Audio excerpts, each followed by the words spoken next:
100-ലധികം മോഷണക്കേസിൽ പ്രതിയായ കുപ്രസിദ്ധ അന്തർ സംസ്ഥാന മോഷ്ടാവ് കുട്ടിമാക്കാനകത്ത് ഷാജഹാനെ പോലീസ് സംഘം പിടികൂടി.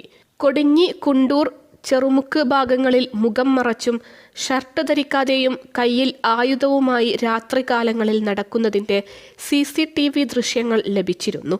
ഇടയ്ക്കിടെ പല സ്ഥലങ്ങളിൽ മോഷണവും നടത്തിയിരുന്നു. ജൂൺ 29 പുലർച്ചെ കൊടിഞ്ഞി കുറൂലിൽ OP സെയ്താലി എന്നയാളുടെ വീടിൻ്റെ പൂട്ട് തകർത്ത് മോഷണം നടത്തിയത് പുലർച്ചെ 3 മണിക്കാണ്. വീടിൻ്റെ പിറകിലെ ഗ്രിൽസിൻ്റെ പൂട്ട് തകർത്ത് മോഷ്ടാവ് അകത്ത് കടന്ന് മുറിയിൽ ഉറങ്ങിക്കിടക്കുകയായിരുന്ന മകൾ ഫൗസിയയുടെ 2.5 പവൻ്റെ ഒരു പാദസരം കവർന്നു. ഇതിനിടെ യുവതി ഉണർന്ന് ബഹളം വെച്ചപ്പോൾ മോഷ്ടാവ് ഓടി രക്ഷപ്പെടുകയായിരുന്നു. 100-ലധികം CCTVകൾ പരിശോധിച്ചും നിരവധി ഫോൺ നമ്പറുകൾ പരിശോധിച്ചുമാണ് മികച്ച അന്വേഷണത്തിലൂടെ അന്വേഷണ സംഘം പ്രതിയെ കണ്ടെത്തിയത്. മുൻപും താനൂർ, നിറമരുതൂർ, കൽപ്പകഞ്ചേരി ഭാഗങ്ങളിൽ സ്ഥിരമായി രാത്രികാലങ്ങളിൽ ഇതേ വേഷത്തിൽ ഇറങ്ങി ജനങ്ങളെ ഭീതിയിലാക്കി മോഷണങ്ങൾ നടത്തിയിരുന്ന മണവാളൻ ഷാജഹാൻ എന്നറിയപ്പെടുന്ന ഷാജഹാൻ ആണെന്ന് മനസ്സിലാക്കിയത്.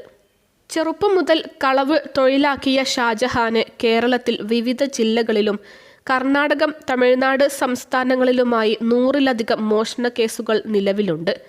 മലപ്പുറം ജില്ലാ പോലീസ് മേധാവി ശശിധരൻ IPSന്റെ നിർദ്ദേശപ്രകാരം താനൂർ DYSP ബെന്നി VVയുടെ നേതൃത്വത്തിൽ സബ് ഇൻസ്പെക്ടർമാരായ OV Vinod, Shyam George, K Pramod, V Raju, senior civil police officer K Salesh, CPOമാരായ KB Aneesh, M Prabeesh, MM Bijoy, K Akhil Raj എന്നിവരടങ്ങിയ സംഘമാണ് പ്രതിയെ പിടികൂടിയത്. മോഷ്ടിച്ച സ്വർണം ഷാജഹാൻ പട്ടാമ്പിയിൽ ഒരു ജ്വല്ലറിയിൽ വിൽപ്പന നടത്തിയതായി പറഞ്ഞു. ജനുവരി മാസം ജയിലിൽ നിന്ന് ഇറങ്ങിയ ശേഷം മലപ്പുറം, മഞ്ചേരി, പട്ടാമ്പി എന്നിവിടങ്ങളിൽ മാറി മാറി ഒളിവിൽ താമസിച്ച് മോഷണം നടത്തിവരികയായിരുന്നു പ്രതി.